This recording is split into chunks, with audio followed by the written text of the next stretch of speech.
I didn't realize we'd already lost Kalen. The terrifying part is that neither did he. When we finally escaped the forest 3 days later, everyone kept asking the same question. When did your friend disappear?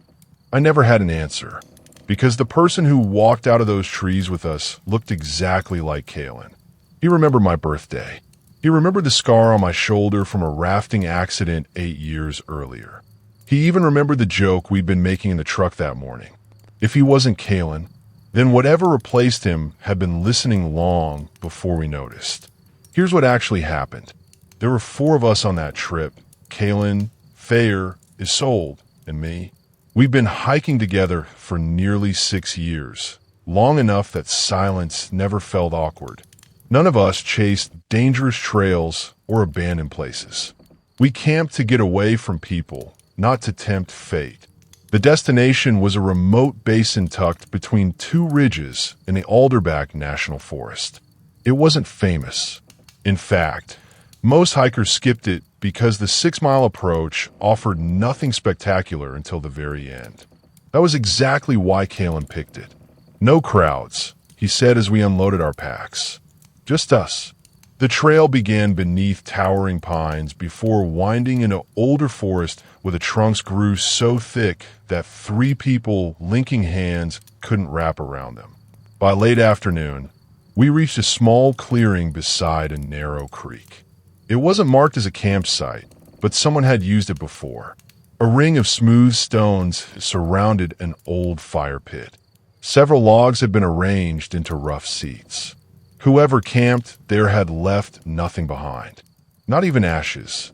Thayer dropped his pack with a relieved groan. I'm voting we stop here. Nobody argued. The tents went up quickly.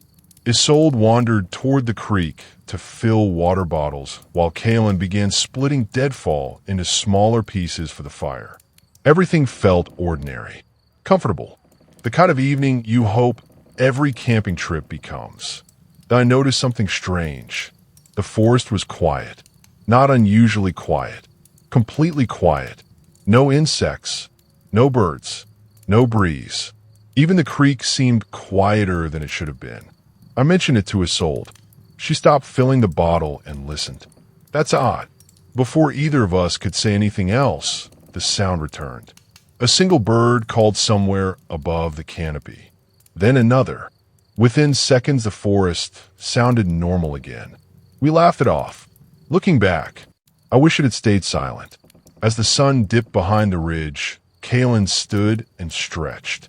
We're burning through it faster than I expected. He picked up a folding saw. I'll grab a few more branches. I'll come with you, Thayer offered. Kalen shook his head. I'll be 2 minutes. He disappeared between the trees. We watched him go. None of us thought twice about it. Isolde had just started unpacking food when we heard him whistle. One short note, then nothing. Found something already? Thayer called. No answer. 30 seconds passed. Then a branch snapped somewhere beyond the trees. Not the sharp crack of someone stepping carelessly. More like the sound of a heavy limb breaking underweight. Thayer stood. I'll check on him. Before he could take a step, Kalen walked back into the clearing. He smiled. Found plenty. A bundle of dry branches rested across his shoulder. He dropped them beside the fire pit. Didn't even have to go far. Nobody questioned it.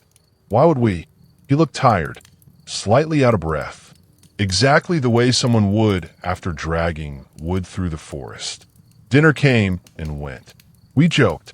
We argued over whether freeze-dried meals should even qualify as food. Everything felt normal. Almost.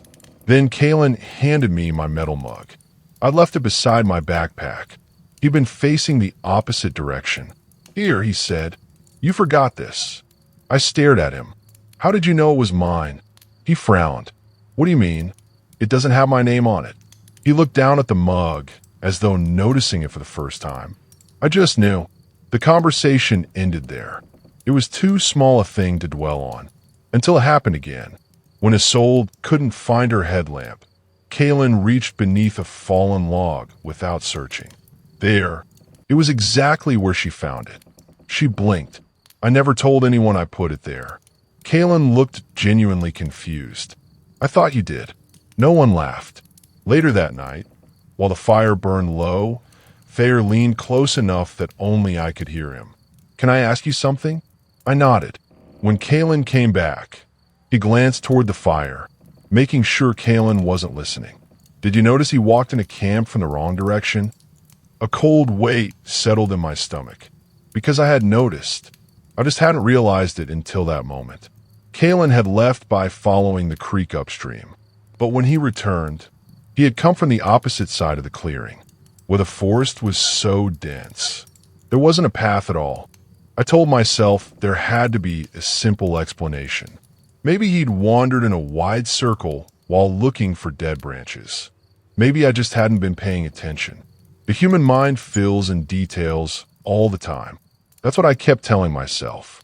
Then Kalen looked across the fire and smiled. You two don't have to whisper. Thayer and I froze. We hadn't whispered loudly. In fact, we hadn't whispered at all. We'd been speaking so quietly our words were barely louder than the crackling fire. Kalen poked another stick into the flames. I know you're talking about me. He said it gently, almost playfully. The smile never left his face. Thayer forced a laugh. We're deciding who has to wash the mugs. Oh, Kalen nodded. That's not what you were talking about. Silence settled over the clearing. No one said another word for the rest of the night. I woke sometime after midnight. Not because of a noise, because of the absence of one. Our fire had burned down to glowing embers, casting just enough light to outline the tents. The forest was silent again, exactly as it had been before Kalen disappeared. I unzipped my tent just enough to look outside. Kalen was gone. His sleeping bag lay open, empty. I checked my watch. 2:17 a.m. Kalen, I whispered. No answer. I slipped on my boots and stepped into the clearing. Then I heard it. Not footsteps. Conversation. Low voices drifting through the trees. One of them belonged to Kalen. The other sounded like Kalen too. I couldn't make out the words. Only that there were two identical voices speaking quietly somewhere beyond the creek. A zipper suddenly opened behind me. Thayer stepped out of his tent. You hear it too? I nodded. Neither of us moved. Every instinct told me to stay exactly where I was. A few moments later, the voices stopped. Branches rustled. Footsteps approached the campsite. One person emerged from the darkness. Kalen, alone. He looked at us and frowned. What are you guys doing up? I stared past him into the trees. Nothing. No second figure. No movement. You were talking to someone, Thayer said. Kalen frowned harder. I wasn't. We both heard you. I went to the creek. Twice. His expression changed. Not to fear. To confusion. What do you mean, twice? He sounded completely sincere. As though he genuinely believed he'd never left the campsite for more than a minute. Neither Thayer nor I answered. There wasn't anything we could say that made sense. Morning came with an uneasy silence. No one mentioned the night before. We packed our gear and agreed to cut the trip short. No arguments. No debate. Everyone wanted out. About an hour into the hike, Isolde stopped so abruptly that Kalen nearly walked into her. She was staring at the muddy trail. There are only 3 sets of footprints. I looked down. She was right. 4 of us were walking, but only 3 distinct tracks stretched behind us. At first, I assumed 2 of us had been stepping into the same prints. Then I noticed something impossible. Every time Kalen placed his boot on the ground, the earth barely compressed. Leaves shifted, pebbles rolled aside, but the mud never held the shape of his sole. He wasn't leaving footprints. He noticed us watching. What? No one answered. The rest of the hike became unbearable. We spoke less and less. Each of us secretly watching Kalen, hoping someone else would explain what we were seeing. Late that afternoon, the trees finally thinned. Beyond them lay the parking area. Only 3 vehicles remained. Ours, and 2 Ranger trucks. An older Ranger walked toward us the moment we stepped out of the forest. His eyes moved across the group. He counted. Then he counted again. His face lost all color. Very quietly, he asked, "Which one of you came back after wandering off?" No one replied. The ranger's gaze settled on Kalen. For several seconds, neither of them moved. Then Kalen smiled. It was the same smile he'd worn for 6 years. The same voice. The same face. The same friend. He looked at the ranger and asked, "How could you possibly tell?" The ranger took one slow step backward. He never answered. Neither did we, because in that moment, for the first time since entering the forest, I couldn't remember what Kalen's smile had looked like before that trip, and that frightened me more than anything else. The first time we counted, there were 5 of us. There should have been 4. No one panicked. We simply counted again. That's when we realized the real problem. Each of us got a different answer. Here's what actually happened. There were 4 of us on that trip: Ronan, Maria, Fenric, and me. We'd spent months planning a weekend in Bracken Hollow, a remote backcountry campground hidden beyond 2 ridgelines where cell service disappeared within the first hour of hiking. It wasn't famous. In fact, most hikers avoided it because there wasn't much to see. No waterfalls, no overlooks, just dense forest and a handful of primitive campsites that rarely filled. That was exactly why we chose it. The trailhead was empty except for a single dusty pickup truck parked beside the ranger cabin. As we signed the trail register, an older ranger stepped onto the porch carrying a lantern, even though the sun was still high above the trees. He glanced at our permit before looking each of us in the eye. "First time at Bracken Hollow?" Rona nodded. "Yeah." The ranger hesitated just long enough for the silence to become noticeable. When the sun goes down, he rested one hand on the railing. "Don't count your group." Fenric laughed. "You mean for bears?" The ranger ignored the joke. "I mean, don't point at people. Don't number them. And whatever you do, don't say how many of you there are." Maria frowned. "What?" The ranger looked toward the forest instead of answering. "Because if your number changes." He met my eyes. "You won't know which one of you shouldn't be standing there." None of us knew how to respond. After a moment, he stepped back inside, closing the cabin door behind him. Fenric grinned. "That's one way to make tourists remember the rules." Ronan chuckled. "Probably keeps people from wandering around after dark." It sounded reasonable. By the time we reached Bracken Hollow, the conversation had already become another campfire joke. The campground was exactly as advertised. Quiet, empty, surrounded by towering spruce trees that blocked most of the evening sunlight. There were 6 designated campsites arranged in a rough circle around a wide fire pit. Only one looked occupied. An old green tent stood beneath the trees at the far end of the clearing. No vehicle, no smoke, no movement. "Guess we've got neighbors," Maria said. We called out a greeting. No one answered. Ronan shrugged. "They're probably hiking." We picked the campsite opposite theirs and spent the next hour setting up camp.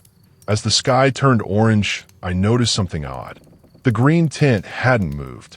Its door was still zipped shut.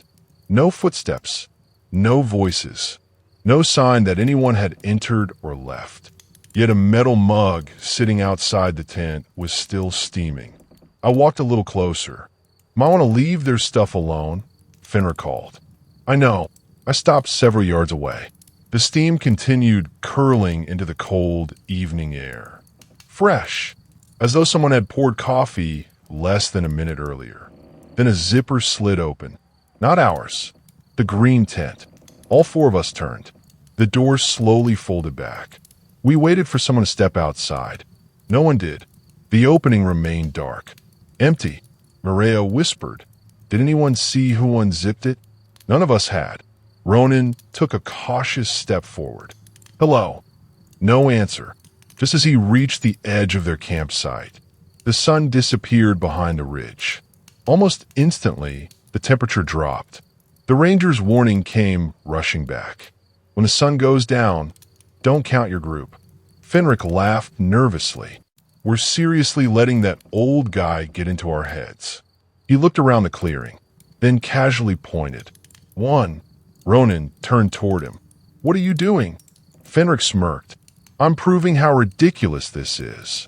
He swept his finger across the group. Two. Morea's smile vanished. Fenric. He kept going.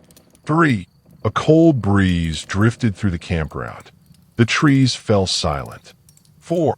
His voice caught in his throat. His fingers stopped moving. He stared at the space between Ronan and me. For several seconds, he didn't say another word. Very quietly, I asked, Who's the fifth one you're looking at? Fenric didn't answer. His arm remained outstretched, finger trembling toward the empty space between Ronan and me.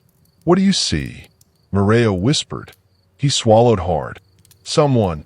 No one turned around. I don't know why. Maybe because none of us wanted to be the first to discover whether he was telling the truth. Ronan slowly stepped closer to Fenric. Don't point anymore. Fenric lowered his hand. His breathing was shallow now. I counted 5. You miscounted. I didn't. You had to. Fenric looked at each of us one by one. Then his expression changed. Wait. What? I only see 4 now. No one laughed. We returned to our fire without another word. Dinner was quiet. Every conversation drifted back to the ranger's warning before dying almost immediately. Eventually, Ronan broke the silence. Nobody counts anyone. Nobody points. And nobody walks to that tent. Everyone agreed. It sounded simple enough. For a while, the night settled into an uneasy calm. Then we heard footsteps. Not approaching. Circling. Slowly. Just beyond the trees. They never snapped twigs. Never rustled leaves. Only the steady rhythm of boots walking around the campground. One complete circle. Then another. Then silence. Minutes later, a flashlight switched on inside the green tent. It illuminated the fabric from within. A human silhouette appeared. Someone was standing inside, perfectly still, watching us. Morea leaned closer to the fire. Should we ask if they're okay? Ronan shook his head immediately. They've had hours to answer us. The silhouette raised one arm. It pointed directly toward our campsite. Then the flashlight went out. Darkness swallowed the tent again. None of us slept. We stayed around the fire until the eastern sky finally began to brighten. As dawn broke, the strange tension seemed to lift. Birds returned. The wind picked up. Even the forest felt ordinary again. We're leaving, Ronan said. Nobody argued. As we packed, I glanced toward the green tent. It was gone. Not collapsed. Not abandoned. Gone. The ground where it had stood was covered in undisturbed pine needles. No tent pegs. No footprints. No ashes. Nothing. As if it had never existed. Relief washed over us. Maybe we'd imagined more than we realized. Maybe exhaustion had gotten the better of us. Then Fenric frowned. Hang on. He looked around at the 3 of us. Where's Ronan? I laughed instinctively. What are you talking about? He's. The words caught in my throat. I looked around the clearing. Morea was beside me. Fenric stood near the fire pit. I was holding my backpack. There was no 4th person. No packed tent belonging to Ronan. No hiking poles. No sleeping bag. No mug. Nothing. Morea stared at us with growing confusion. Who's Ronan? Fenric blinked. What do you mean? You've only ever been camping with me, and... She looked at me. And you. I felt my stomach twist. No. There were 4 of us. There have always been 4. Fenric nodded frantically. Tell her. I opened my mouth and couldn't remember what Ronan looked like. Not his face. Not his voice. Not even the color of his jacket. Only his name remained. Barely. We hiked back to the ranger station in complete silence. The old ranger was waiting on the porch. He counted us once, then quietly asked, So, which number did the forest decide to keep? None of us answered, because by then, even I wasn't completely sure we'd ever arrived as 4. If this story stayed with you, There are many more waiting around forgotten campfires. Subscribe to the Forgotten Campsite. Leave a like if you enjoyed this compilation, and tell me in the comments. If you were there, would you ever risk counting the campers after sunset? Until next time, some rules exist because no one has survived breaking them often enough to explain why.